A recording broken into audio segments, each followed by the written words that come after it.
بسم اللہ الرحمن الرحیم۔ دوسری حکایت، قصہ حضرت انس بن نضر رضی اللہ عنہ کی شہادت کا۔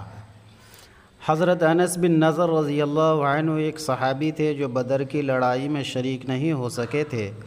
ان کو اس چیز کا صدمہ تھا، اس پر اپنے نفس کو ملامت کرتے تھے کہ اسلام کی پہلی عظیم الشان لڑائی اور تو اس میں شریک نہ ہو سکا۔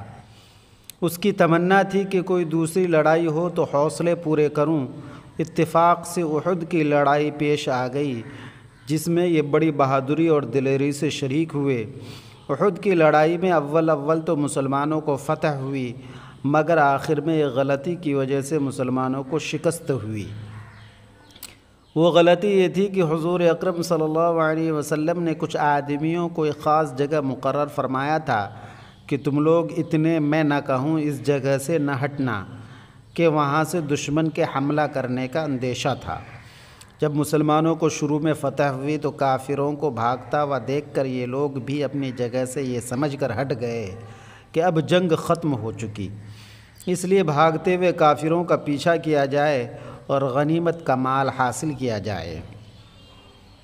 اس جماعت کے سردار نے منع بھی کیا کہ حضور صلی اللہ علیہ وسلم کی ممانعت تھی، تم یہاں سے نہ ہٹو، مگر ان لوگوں نے یہ سمجھ کر کہ حضور صلی اللہ علیہ وسلم کا ارشاد صرف لڑائی کے وقت کے واسطے تھا، وہاں سے ہٹ کر میدان میں پہنچ گئے۔ بھاگتے ہوئے کافروں نے اس جگہ کو خالی دیکھ کر اس طرف سے آ کر حملہ کر دیا۔ مسلمان بے فکر تھے، اس اچانک بے خبری کے حملہ سے مغلوب ہو گئے اور دونوں طرف سے کافروں کے بیچ میں آ گئے، جس کی وجہ سے ادھر ادھر پریشان بھاگ رہے تھے۔ حضرت انس رضی اللہ عنہ نے دیکھا کہ سامنے سے ایک دوسرے صحابی حضرت سعد بن معاذ آ رہے ہیں۔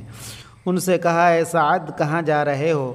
خدا کی قسم جنت کی خوشبو احد کے پہاڑ سے آ رہی ہے۔ یہ کہہ کر تلوار تو ہاتھ میں تھی ہی، کافروں کے ہجوم میں گھس گئے اور اتنے شہید نہیں ہو گئے، واپس نہیں ہوئے۔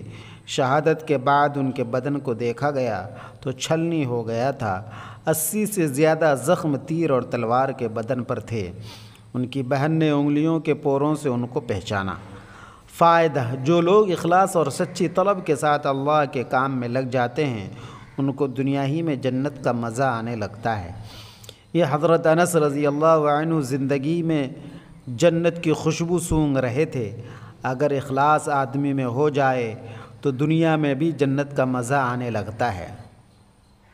میں نے ایک معتبر شخص سے جو حضرت اقدس مولانا شاہ عبد الرحیم صاحب رائے پوری رحمۃ اللہ علیہ کے مخلص خادم ہیں، حضرت کا مقولہ سنا ہے کہ جنت کا مزہ آ رہا ہے۔ فضائل رمضان میں اس قصہ کو لکھ چکا ہوں۔